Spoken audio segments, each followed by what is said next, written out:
ਧਮਤਰੀ छत्तीसगढ़ ਦੇ ਮਾਕਰਦੋਨਾ ਪਿੰਡ ਦੀ ਸਰਸਵਤੀ ਨੂੰ ਜ਼ਿੰਦਗੀ ਪਹਾੜ ਦਾ ਬੋਝ ਜਿਹਾ ਲੱਗਦੀ ਸੀ। ਗਰੀਬੀ ਵਿੱਚ ਗੁਜ਼ਰ ਬਸਰ ਉਦਾਂ ਵੀ ਮੁਸ਼ਕਲ ਹੁੰਦਾ ਏ। ਉੱਤੋਂ ਟੀਬੀ ਨਾਲ ਪਤੀ ਦੀ ਮੌਤ ਹੋ ਗਈ। ਸਰਸਵਤੀ ਜੰਗਲ ਵਿੱਚੋਂ ਲੱਕੜਾਂ ਵੱਢਦੀ ਏ, ਟੋਕਰੀਆਂ ਬਣਾਉਂਦੀ ਏ, ਕਿਉਂਕਿ ਬੇਟੇ ਨੂੰ ਪੜ੍ਹਾ ਲਿਖਾ ਕੇ ਵੱਡਾ ਆਦਮੀ ਬਣਾਉਣਾ ਏ। ਪਰ ਸੁੰਨੀਆਂ ਅੱਖਾਂ ਵਿੱਚ ਇੱਕ ਹੋਰ ਸੁਪਨਾ ਸੀ ਕਿ ਕਦੀ ਪੱਕਾ ਘਰ ਹੋਵੇਗਾ ਆਪਣਾ।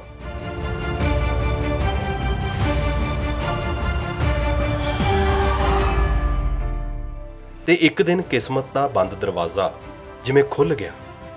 ਸਰਸਵਤੀ ਨੂੰ ਆਪਣਾ ਪੱਕਾ ਘਰ ਮਿਲ ਗਿਆ। ਇਹ ਸਭ ਕੁਝ ਹੋ ਸਕਿਆ ਪ੍ਰਧਾਨ ਮੰਤਰੀ ਗ੍ਰਾਮੀਣ ਆਵਾਸ ਯੋਜਨਾ ਦੇ ਚੱਲਦਿਆਂ, ਜਿਸ ਨੇ ਸਰਸਵਤੀ ਦੀ ਜ਼ਿੰਦਗੀ ਵਿੱਚ ਮਿਠਾਸ ਭਰ ਦਿੱਤੀ।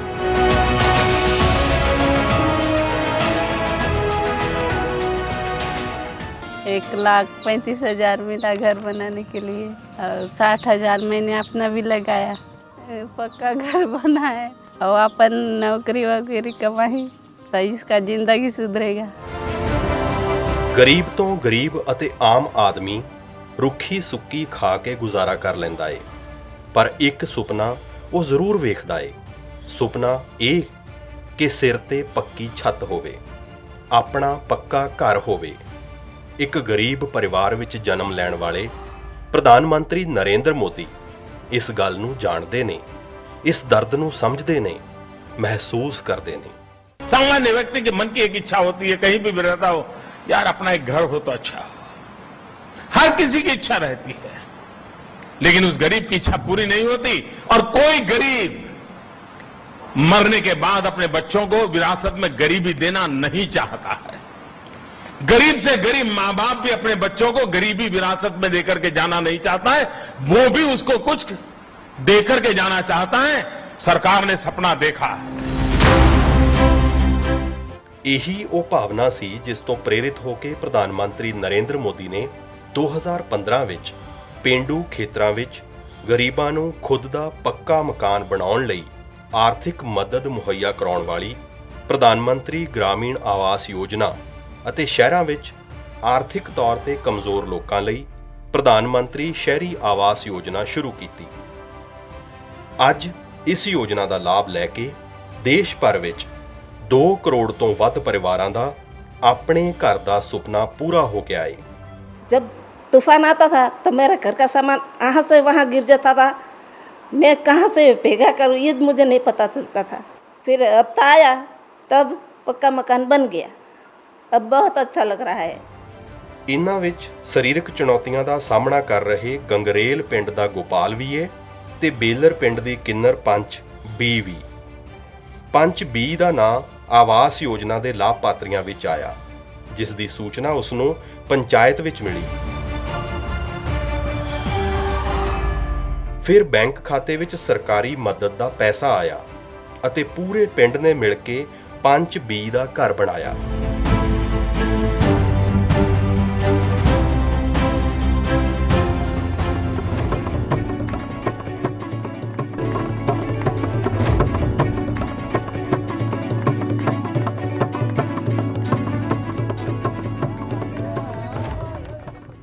पुराना घटना घटता बड़ दुख भोगी हैं। कहाँ कहाँ गली गली पूरा पानी में तकलीफ पाए पाए कि हम जीवन ल बिताएं साहब। तब कथन का कैसे ऐसे भटकन कैसे हो गए भगवान के सोचथन चे अभी तक सोचथन का कर वहाँ जाना वहाँ आना वहाँ जाना, कहाँ दुख कहाँ सुख तो लगे छे साहब। हम भी इंसान है तो इंसान देख प्यार से देखिए, प्यार से बात कैसे जरा जाओ। ਗੋਪਾਲ ਅਗਰਬੱਤੀ ਬਣਾ ਕੇ ਆਪਣਾ ਗੁਜ਼ਾਰਾ ਕਰਦਾ ਏ। ਉਸ ਦੇ ਮਿੱਟੀ ਦੇ ਕੱਚੇ ਮਕਾਨ ਵਿੱਚ ਇੱਕ ਦਿਨ ਆਵਾਸ ਮਿੱਤਰ ਆਏ, ਕੁਝ ਪੁੱਛ ਪੜਤਾਲ ਹੋਈ ਤੇ ਫਿਰ ਗੋਪਾਲ ਨੂੰ ਪੱਕੇ ਮਕਾਨ ਲਈ ਸਰਕਾਰ ਤੋਂ ਮਦਦ ਮਿਲ ਗਈ।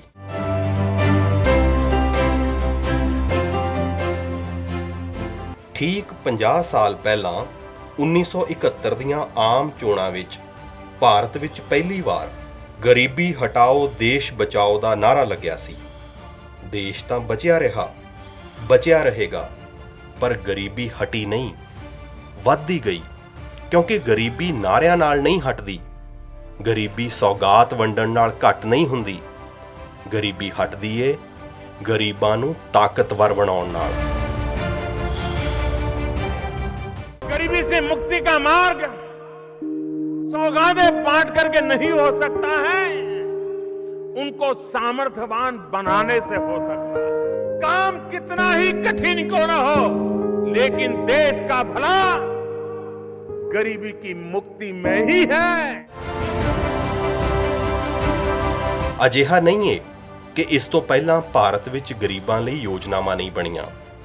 ਅਜਿਹਾ ਵੀ ਨਹੀਂ ਏ ਕਿ ਗਰੀਬਾਂ ਦੀ ਭਲਾਈ ਲਈ ਸਰਕਾਰੀ ਖਜ਼ਾਨੇ ਖੋਲ੍ਹੇ ਨਹੀਂ ਗਏ।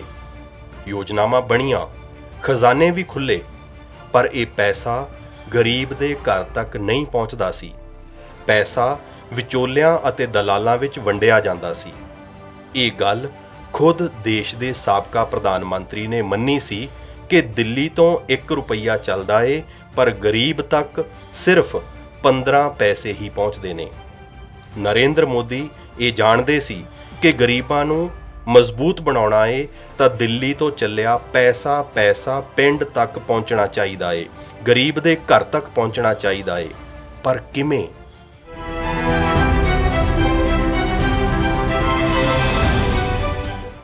ਆਜ਼ਾਦੀ ਦੇ 7 ਦਹਾਕਿਆਂ ਬਾਅਦ ਵੀ ਦੇਸ਼ ਦੀ 1/3 ਤੋਂ ਵੱਧ ਆਬਾਦੀ ਕੋਲ ਬੈਂਕ ਵਿੱਚ ਖਾਤਾ ਨਹੀਂ ਸੀ ਹੁੰਦਾ। ਹੁੰਦੀ ਵੀ ਕਿਵੇਂ? ਜੋ ਗਰੀਬ ਮੁਸ਼ਕਿਲ ਨਾਲ 2 ਵੇਲੇ ਦੀ ਰੋਟੀ ਹੀ ਕਮਾਉਂਦਾ, ਉਹ ਪੈਸਾ ਕਿਵੇਂ ਬਚਾਉਂਦਾ? ਭਲਾ ਬੈਂਕ ਕਿਵੇਂ ਜਾਂਦਾ?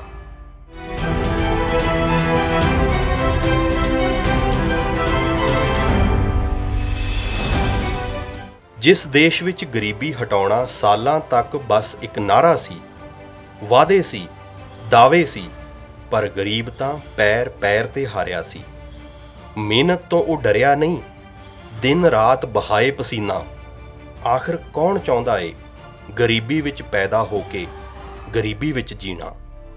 ਸੌਗਾਤ ਨਹੀਂ ਮੰਗੀ, ਉਸਨੇ ਤਾਂ ਮੰਗੀ ਸੀ ਬਸ ਹਿੰਮਤ, ਮਿਹਨਤ ਅਤੇ ਪਸੀਨੇ ਦੀ ਇੱਕ ਬੂੰਦ ਦੀ ਪੂਰੀ ਕੀਮਤ। हम तो गरीब के घर पैदा हुए हैं, हमने गरीबी देखी है, हम गरीबी में पले हैं भाई। ਮਾਂ ਨੂੰ ਧੂਏ ਤੋਂ ਆਜ਼ਾਦ ਕਰਨਾ ਸੀ, ਸੁਪਨਾ ਸੀ ਆਪਣਾ ਇੱਕ ਘਰ ਵੀ ਬਣਾਉਣਾ ਸੀ, ਅਤੇ ਬੈਂਕ ਵਿੱਚ ਖਾਤਾ ਵੀ ਤਾਂ ਖੁਲਵਾਉਣਾ ਸੀ। ਮਿਲੋ ਸੋਨਭੱਦਰ ਦੇ ਉਮੇਸ਼ ਕੁਮਾਰ ਨੂੰ, ਮਜ਼ਦੂਰੀ ਕਰਕੇ ਆਪਣਾ ਘਰ ਚਲਾਉਂਦਾ ਏ, ਪਰ ਹੁਣ ਕੁਝ ਪੈਸਾ ਵੀ ਬਚਾਉਂਦਾ ਏ, ਕਿਉਂਕਿ ਅੱਜ ਇਸ ਦੇ ਕੋਲ ਜਨ ਧਨ खाता ਏ। पहले हम लोग खुलवाने के लिए परेशान थे, खुल भी नहीं रहा था, पैसा दे रहे थे फिर भी नहीं खुल रहा था, लेकिन अब खुल गया है तो हम लोग को ये सुविधा है कि सरकारी सुविधा भी मिल जा रहा है और क्या बोलते हैं पैसा भी हम लोग रख रहे हैं, उसमें जमा कर सकते हैं और उसका ब्याज भी मिल रहा है हम लोगों को। ਗਰੀਬਾਂ ਨੂੰ ਬੈਂਕਾਂ ਨਾਲ ਜੋੜਨ ਲਈ ਪ੍ਰਧਾਨ ਮੰਤਰੀ ਨਰਿੰਦਰ ਮੋਦੀ ਨੇ 28 ਅਗਸਤ 2014 ਨੂੰ ਜ਼ੀਰੋ ਬੈਲੈਂਸ ਅਕਾਊਂਟ ਦੇ ਨਾਲ ਜਨ ਧਨ ਯੋਜਨਾ ਦੀ ਸ਼ੁਰੂਆਤ ਕੀਤੀ। ਜਿਨ੍ਹਾਂ ਲੋਕਾਂ ਨੇ ਕਦੇ ਬੈਂਕਾਂ ਦਾ ਮੂੰਹ ਤੱਕ ਨਹੀਂ ਸੀ ਵੇਖਿਆ, ਇੱਕ ਹੀ ਦਿਨ ਵਿੱਚ ਅਜਿਹੇ ਲੋਕਾਂ ਦੇ ਬੈਂਕ ਖਾਤੇ ਖੁੱਲ੍ਹ ਗਏ ਅਤੇ ਖੁੱਲ੍ਹਦੇ ਹੀ ਗਏ। ਜਨ ਧਨ ਯੋਜਨਾ ਵਿੱਚ ਹੁਣ ਤੱਕ 40 ਕਰੋੜ ਤੋਂ ਵੱਧ ਗਰੀਬਾਂ ਦੇ ਬੈਂਕ ਖਾਤੇ ਖੁੱਲ੍ਹ ਗਏ ਨੇ। ਇਹਨਾਂ ਵਿੱਚ ਅੱਧੇ ਤੋਂ ਵੱਧ ਬੈਂਕ ਖਾਤੇ ਮਹਿਲਾਵਾਂ ਦੇ ਨੇ। ਇਹ ਜਨ ਧਨ ਖਾਤੇ ਕਿਵੇਂ ਮਹਿਲਾਵਾਂ ਨੂੰ ਮਜ਼ਬੂਤ ਬਣਾ ਰਹੇ ਨੇ, ਇਸ ਨੂੰ ਜਾਣਨ ਲਈ ਮਿਲੋ ਨੇਹਾ ਜੈਸਵਾਲ ਨਾਲ। ਉੱਤਰ ਪ੍ਰਦੇਸ਼ ਦੀ ਨੇਹਾ ਦਾ ਜਨ ਧਨ ਖਾਤਾ ਖੁੱਲ੍ਹਿਆ ਤਾਂ ਉਸ ਨੂੰ ਜਿਵੇਂ ਖੰਭ ਹੀ ਮਿਲ ਗਏ। ਪੈਸਾ ਜੋੜਿਆ, ਸਰਕਾਰੀ ਯੋਜਨਾਵਾਂ ਦਾ ਲਾਭ ਮਿਲਿਆ ਅਤੇ ਆਪਣਾ ਖੁਦ ਦਾ ਕਾਰੋਬਾਰ ਸ਼ੁਰੂ ਕਰ ਦਿੱਤਾ ਹੈ। जनधन खाता खुलवाने के बाद हमें काफ़ी सहयोग मिला है, जिससे दुकान खोलने में काफ़ी सहयोग मिला। तो दुकान की वजह से हम अपना रोजगार बढ़ा रहे हैं। ਜਨ ਧਨ ਖਾਤਿਆਂ ਨੇ ਸਰਕਾਰੀ ਯੋਜਨਾਵਾਂ ਵਿੱਚ ਵਿਚੋਲਿਆਂ ਦੀ ਚੋਰ ਮੋਰੀ ਤੇ ਰੋਕ ਲਗਾ ਦਿੱਤੀ ਅਤੇ ਅੱਜ ਇਹਨਾਂ ਖਾਤਿਆਂ ਦੇ ਜ਼ਰੀਏ 320 ਸਰਕਾਰੀ ਯੋਜਨਾਵਾਂ ਦਾ ਪੈਸਾ ਸਿੱਧਾ ਗਰੀਬ ਤੱਕ ਪਹੁੰਚ ਰਿਹਾ ਹੈ। ਡਾਇਰੈਕਟ ਬੈਨੀਫਿਟ ਟ੍ਰਾਂਜੈਕਸ਼ਨ ਨਾਲ ਹੁਣ ਤੱਕ 17.5 ਲੱਖ ਕਰੋੜ ਰੁਪਏ ਤੋਂ ਵੱਧ ਦੀ ਰਕਮ ਲਾਭਪਾਤਰੀਆਂ ਤੱਕ ਪਹੁੰਚ ਚੁੱਕੀ ਹੈ। ਇਹ ਚੰਗੇ ਸ਼ਾਸਨ ਦੀ ਅਜਿਹੀ ਮਿਸਾਲ ਹੈ ਜਿੱਥੇ ਗਰੀਬਾਂ ਨੂੰ ਦਿੱਤਾ ਪਰ ਅਮੀਰਾਂ ਤੋਂ ਕੁਝ ਲਿਆ ਨਹੀਂ, ਬਸ ਸਰਕਾਰੀ ਖਜ਼ਾਨੇ ਅਤੇ ਗਰੀਬ ਵਿਚਾਲੇ ਵਿਚੋਲਿਆਂ ਨੂੰ ਹਟਾ ਦਿੱਤਾ। ਹਾਲਾਂਕਿ ਜਦੋਂ ਜਨ ਧਨ ਯੋਜਨਾ ਦੀ ਸ਼ੁਰੂਆਤ ਹੋਈ ਉਦੋਂ ਇਹ ਕਹਿ ਕੇ ਇਸ ਦਾ ਮਜ਼ਾਕ ਉਡਾਇਆ ਗਿਆ ਕਿ ਗਰੀਬਾਂ ਦੇ ਜ਼ੀਰੋ ਬੈਲੈਂਸ ਖਾਤੇ ਖੋਲ੍ਹਣ ਦਾ ਫਾਇਦਾ ਹੀ ਕੀ ਹੈ, ਪਰ ਦੇਸ਼ ਦੇ ਗਰੀਬਾਂ ਨੇ ਆਪਣੀ ਤਾਕਤ ਦਿਖਾ ਕੇ तमाम ਆਲੋਚਕਾਂ ਦੇ ਮੂੰਹ ਬੰਦ ਕਰ ਦਿੱਤੇ, ਕਿਉਂਕਿ ਅੱਜ ਇਹਨਾਂ ਖਾਤਿਆਂ ਵਿੱਚ 1 ਲੱਖ ਕਰੋੜ ਤੋਂ ਵੀ ਵੱਧ ਦੀ ਰਕਮ ਜਮ੍ਹਾਂ ਹੋ ਚੁੱਕੀ ਹੈ। ਅੱਜ ਕਰੋੜਾਂ ਗਰੀਬਾਂ ਦਾ ਬੈਂਕ ਵਿੱਚ ਖਾਤਾ ਹੈ, ਖਾਤੇ ਵਿੱਚ ਪੈਸੇ ਵੀ ਪਏ ਨੇ, ਸੁਪਨਿਆਂ ਦੇ ਘਰ ਨੇ, ਜ਼ਿੰਦਗੀ ਵਿੱਚ ਰੰਗ ਭਰ ਦਿੱਤਾ ਹੈ। ਅਤੇ ਮਾਂ ਦੀ ਜ਼ਿੰਦਗੀ ਵਿੱਚ ਉਜਵਲਾ ਦਾ ਉਜਾਲਾ ਹੈ। ਅਮੀਰ ਤੋਂ ਕੁਝ ਲਿਆ ਨਹੀਂ ਪਰ ਗਰੀਬ ਨੂੰ ਉਸ ਦਾ ਹੱਕ ਦੇ ਦਿੱਤਾ ਹੈ। प्रधानमंत्री आवास योजना की एक बहुत बड़ी विशेषता है उसका इंद्रधनुषी स्वरूप। जैसे इंद्रधनुष में अलग अलग रंग होते हैं, वैसे ही प्रधानमंत्री आवास योजना के तहत बनने वाले घरों के भी अपने ही रंग है। अब गरीब को सिर्फ घर ही नहीं मिल रहा है, बल्कि घर के साथ साथ शौचालय भी मिल रहा है, उज्ज्वला का गैस कनेक्शन भी मिल रहा है, सौभाग्य योजना का बिजली कनेक्शन, उजाला का एलईडी बल्ब, पानी का कनेक्शन, सब कुछ घर के साथ ही मिल रहा है। ਕੁਝ ਸਾਲ ਪਹਿਲਾਂ ਦੀ ਗੱਲ ਹੈ ਜਦੋਂ ਦੇਸ਼ ਵਿੱਚ ਅਮੀਰਾਂ ਨੂੰ ਵੀ ਗੈਸ ਦੇ ਸਿਲੰਡਰ ਲਈ ਹਫ਼ਤੇ ਪਹਿਲਾਂ ਬੁਕਿੰਗ ਕਰਾਉਣੀ ਪੈਂਦੀ ਸੀ, ਲੰਮੀਆਂ ਲਾਈਨਾਂ ਵਿੱਚ ਲੱਗਣਾ ਪੈਂਦਾ ਸੀ, ਜਾਂ ਫਿਰ ਗੈਸ ਦਾ ਸਿਲੰਡਰ ਬਲੈਕ ਵਿੱਚ ਖਰੀਦਣਾ ਪੈਂਦਾ ਸੀ। ਅਤੇ ਗਰੀਬ ਦੇ ਘਰ ਵਿੱਚ ਮਾਂ ਚੁੱਲ੍ਹੇ ਉੱਤੇ ਲੱਕੜ ਬਾਲ ਕੇ ਧੂਏਂ ਵਿੱਚ ਖਾਣਾ ਬਣਾਉਂਦੀ ਸੀ। ਇੱਕ ਗਰੀਬ ਮਾਂ ਦੇ ਬੇਟੇ ਨੂੰ ਇਸ ਗੱਲ ਦਾ ਅਹਿਸਾਸ ਹੈ। जब हम छोटे थे तो हमारा गुजारा करने के लिए वे अड़ोस पड़ोस के घरों में बर्तन साफ करना, पानी भरना,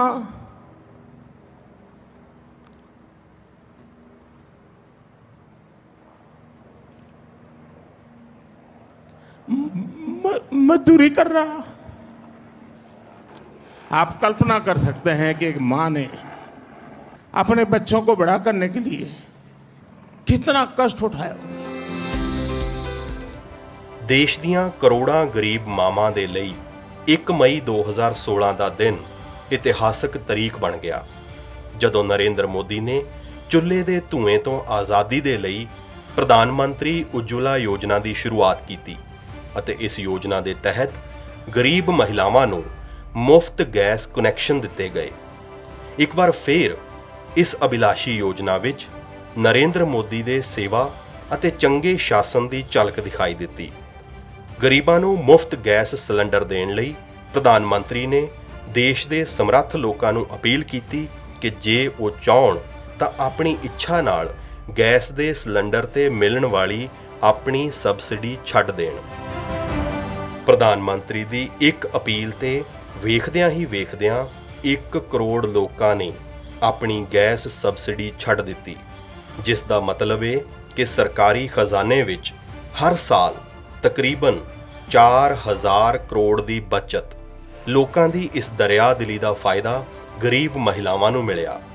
ਅੱਜ ਉਜਵਲਾ ਯੋਜਨਾ ਨਾਲ 8 ਕਰੋੜ ਗਰੀਬ ਮਹਿਲਾਵਾਂ ਨੂੰ ਬਿਨਾਂ ਇੱਕ ਵੀ ਪੈਸਾ ਦਿੱਤੇ गैस का सिलेंडर मिले आए। पहले तो लकड़ियों की भी दिक्कत होती थी और ईंधन की, मतलब दूर दूर से लाते थे, और अब तो फिर भी ये है कि सिलेंडर है, सिलेंडर पे बना के कभी भी दे दो अपने बच्चों को खाना, ना कहीं बरसात में जाने की ज़रूरत, ना कहीं आने की ज़रूरत। या अपने घर में कैसे भी बनाओ कैसे भी नहीं। पहले हमें बहुत परेशानी होती थी जब हम चूल्हे पे खाना बनाते थे, धुएं, छोटे छोटे बच्चे, तो इसलिए अब हम दोपहर में खाना आराम से बनाते हैं और आराम से खाते हैं, बच्चे भी। ਬੀਤੇ 7 ਸਾਲਾਂ ਵਿੱਚ ਗਰੀਬਾਂ ਦੀ ਜ਼ਿੰਦਗੀ ਵਿੱਚ ਇੱਕ ਵੱਡਾ ਬਦਲਾਅ ਇਹ ਆਇਆ ਕਿ ਹੁਣ ਉਹਨਾਂ ਨੂੰ ਸਰਕਾਰੀ ਯੋਜਨਾਵਾਂ ਦਾ ਲਾਭ ਲੈਣ ਲਈ ਅਧਿਕਾਰੀਆਂ ਅਤੇ ਬਾਬੂਆਂ ਦੀ ਚਾਪਲੂਸੀ ਨਹੀਂ ਕਰਨੀ ਪੈਂਦੀ। ਯੋਜਨਾਵਾਂ ਖੁਦ ਲੋਕਾਂ ਤੱਕ ਪਹੁੰਚ ਰਹੀਆਂ ਨੇ। ਬੀਤੇ 7 ਸਾਲਾਂ ਤੋਂ ਜੋ ਦੇਸ਼ ਭਰ ਵਿੱਚ ਹੋ ਰਿਹਾ ਏ, ਉਸ ਦੀ ਸ਼ੁਰੂਆਤ ਗੁਜਰਾਤ ਤੋਂ ਹੋਈ ਸੀ। ਨਰਿੰਦਰ ਮੋਦੀ ਜਦੋਂ ਗੁਜਰਾਤ ਦੇ ਮੁੱਖ ਮੰਤਰੀ ਸਨ, ਉਦੋਂ ਉਹਨਾਂ ਨੇ ਸੂਬੇ ਵਿੱਚ ਗਰੀਬ ਕਲਿਆਣ ਮੇਲੇ ਦੀ ਸ਼ੁਰੂਆਤ ਕੀਤੀ। ਇਸ ਮੇਲੇ ਵਿੱਚ तमाम ਸਰਕਾਰੀ ਅਮਲਾ ਪਹੁੰਚਦਾ ਸੀ ਅਤੇ ਹੱਥੋਂ ਹੱਥ ਗਰੀਬਾਂ ਨੂੰ ਭਲਾਈ ਯੋਜਨਾਵਾਂ ਨਾਲ ਜੋੜਿਆ ਜਾਂਦਾ ਸੀ। ਕੋਈ ਗਰੀਬ ਰਹੇ ਨਾ, ਇਸ ਲਈ ਅਧਿਕਾਰੀਆਂ ਨੂੰ ਗਰੀਬਾਂ ਤੱਕ ਪਹੁੰਚਣ ਲਈ ਟਾਰਗੇਟ ਦਿੱਤੇ ਜਾਂਦੇ ਸਨ। ਵਰ੍ਹੇ ਪਹਿਲਾਂ ਜਿਨ੍ਹਾਂ ਗਰੀਬਾਂ ਨੂੰ ਗਰੀਬ ਕਲਿਆਣ ਮੇਲੇ ਵਿੱਚ ਗੁਜਰਾਤ ਸਰਕਾਰ ਦੀਆਂ ਯੋਜਨਾਵਾਂ ਦੇ ਲਾਭ ਮਿਲੇ, ਉਹਨਾਂ ਦੀ ਜ਼ਿੰਦਗੀ ਹੀ ਬਦਲ ਗਈ। ਮਿਲੋ ਗੁਜਰਾਤ ਦੇ ਲੋਹਾਰ ਮਹੇਸ਼ ਭਾਈ ਅਤੇ ਸ਼ਿਲਪਾ ਬੇਨ ਨਾਲ। ਮਹੇਸ਼ ਭਾਈ ਨੂੰ ਗਰੀਬ ਕਲਿਆਣ ਮੇਲੇ ਵਿੱਚ ਵੈਲਡਿੰਗ ਦੀ ਕਿੱਟ ਮਿਲੀ, ਜਿਸ ਨਾਲ ਉਹਨਾਂ ਦੀ ਕਮਾਈ ਦੁੱਗਣੀ ਹੋ ਗਈ ਅਤੇ ਸ਼ਿਲਪਾ ਬੇਨ ਨੂੰ ਇਸ ਸਿਲਾਈ ਮਸ਼ੀਨ ਨੇ आत्म निर्भर बना देता। जो वेल्डिंग पेटी ये सब इसलिए धंधे के लिए, और मैं अच्छे से जीता हूँ और मेरा परिवार खुशहाली में है और मैं खुशी से जीता हूँ। मैं तो कहता हूँ कि मोदी साहब को साफ साफ धन्यवाद। गरीब कल्याण मेले में मैंने ये फॉर्म भरा और मुझे मशीन दिलवाई, मुझे मशीन मिला और मैं अच्छा काम कर रही हूँ और इस काम करने से मैं महीने में 5,000 आवक कमा लेती हूँ। मेरे परिवार में खूब सारी खुशियाँ आई है। ਬਦਲਾਅ ਦੀਆਂ ਅਜਿਹੀਆਂ ਕਹਾਣੀਆਂ ਨਾਲ ਦੇਸ਼ ਬਦਲ ਰਿਹਾ ਏ। ਗਰੀਬ ਦੀ ਜ਼ਿੰਦਗੀ ਬਦਲ ਰਹੀ ਏ। ਕਦੇ ਜਿਨ੍ਹਾਂ ਨੂੰ ਸੁਪਨੇ ਦੇਖਣ ਵਿੱਚ ਵੀ ਡਰ ਲੱਗਦਾ ਸੀ, ਅੱਜ ਉਹੀ ਲੋਕ ਸੁਪਨੇ ਵੀ ਵੇਖ ਰਹੇ ਨੇ ਤੇ ਆਪਣੇ ਸੁਪਨਿਆਂ ਨੂੰ ਹਕੀਕਤ ਵਿੱਚ ਬਦਲਦੇ ਹੋਏ ਵੀ ਵੇਖ ਰਹੇ ਨੇ।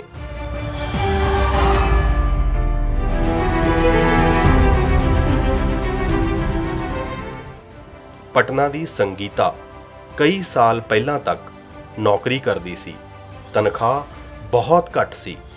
ਸੁਪਨਾ ਦੇਖਿਆ ਕਿ ਕਿਉਂ ਨਾ ਆਪਣਾ ਕੋਈ ਕੰਮ ਸ਼ੁਰੂ ਕੀਤਾ ਜਾਵੇ, ਪਰ ਕਿਵੇਂ? ਨਾ ਪੂੰਜੀ ਸੀ, ਨਾ ਕੋਈ ਮਦਦਗਾਰ। ਫਿਰ ਇੱਕ ਦਿਨ ਅਖਬਾਰ ਰਾਹੀਂ ਪ੍ਰਧਾਨ ਮੰਤਰੀ ਮੁਦਰਾ ਯੋਜਨਾ ਦੀ ਜਾਣਕਾਰੀ ਮਿਲੀ। ਹਿੰਮਤ ਜੁਟਾਈ ਅਤੇ ਮੁਦਰਾ ਯੋਜਨਾ ਦੇ ਤਹਿਤ ਲੋਨ ਦੇ ਲਈ ਅਰਜ਼ੀ ਦੇ ਦਿੱਤੀ। ਸਿਰਫ ਆਧਾਰ ਕਾਰਡ ਅਤੇ ਪੈਨ ਕਾਰਡ ਦੀ ਮਦਦ ਨਾਲ ਜਦੋਂ ਝਟਪਟ ਲੋਨ ਮਿਲਿਆ ਤਾਂ ਸੰਗੀਤਾ ਦੀ ਖੁਸ਼ੀ ਦਾ ਕੋਈ ਟਿਕਾਣਾ ਹੀ ਨਹੀਂ ਸੀ। ਮੁਦਰਾ ਯੋਜਨਾ ਰਾਹੀਂ ਮਿਲੇ ਲੋਨ ਨਾਲ ਸਾਈਕਲ ਦਾ ਕਾਰੋਬਾਰ ਸ਼ੁਰੂ ਕੀਤਾ। ਕਦੇ ਨੌਕਰੀ ਕਰਨ ਵਾਲੀ ਸੰਗੀਤਾ ਅੱਜ 3 ਲੋਕਾਂ ਨੂੰ ਰੋਜ਼ਗਾਰ ਦੇ ਰਹੀ ਹੈ। 2 लोग हैं जो मिस्त्री का काम करते हैं, 1 लोग है जो पंक्चर बनाते हैं, 3 मजदूर मेरे पास है जिसका सैलरी भी अच्छा खासा है। एक को 11,000 रुपये महीना मिलता है, एक को 9,000 रुपये महीना मिलता है, एक को 7,000 मिलता है। और हमको इस बात की खुशी है कि मेरे वजह से 3 लोग जो है कुछ कमा रहे हैं और कमा के आगे बढ़ रहे हैं। 2015 ਵਿੱਚ ਸ਼ੁਰੂ ਕੀਤੀ ਗਈ ਪ੍ਰਧਾਨ ਮੰਤਰੀ ਮੁਦਰਾ ਯੋਜਨਾ ਤਹਿਤ 10 ਲੱਖ ਰੁਪਏ ਤੱਕ ਦਾ ਲੋਨ ਦਿੱਤਾ ਜਾਂਦਾ ਏ ਉਹਨਾਂ ਗਰੀਬ ਅਤੇ ਆਮ ਲੋਕਾਂ ਨੂੰ ਜਿਨ੍ਹਾਂ ਕੋਲ ਕੁਝ ਕਰ ਗੁਜ਼ਰਨ ਦਾ ਹੌਸਲਾ ਏ ਪਰ ਪੂੰਜੀ ਨਹੀਂ। ਮੁਦਰਾ ਯੋਜਨਾ ਤਹਿਤ ਹੁਣ ਤੱਕ 30 ਕਰੋੜ ਤੋਂ ਵੱਧ ਲੋਨ ਦਿੱਤੇ ਜਾ ਚੁੱਕੇ ਨੇ ਤੇ ਕੁੱਲ 16 ਲੱਖ ਕਰੋੜ ਰੁਪਏ ਇਸ ਲੋਨ ਦੀ ਰਕਮ ਹੈ।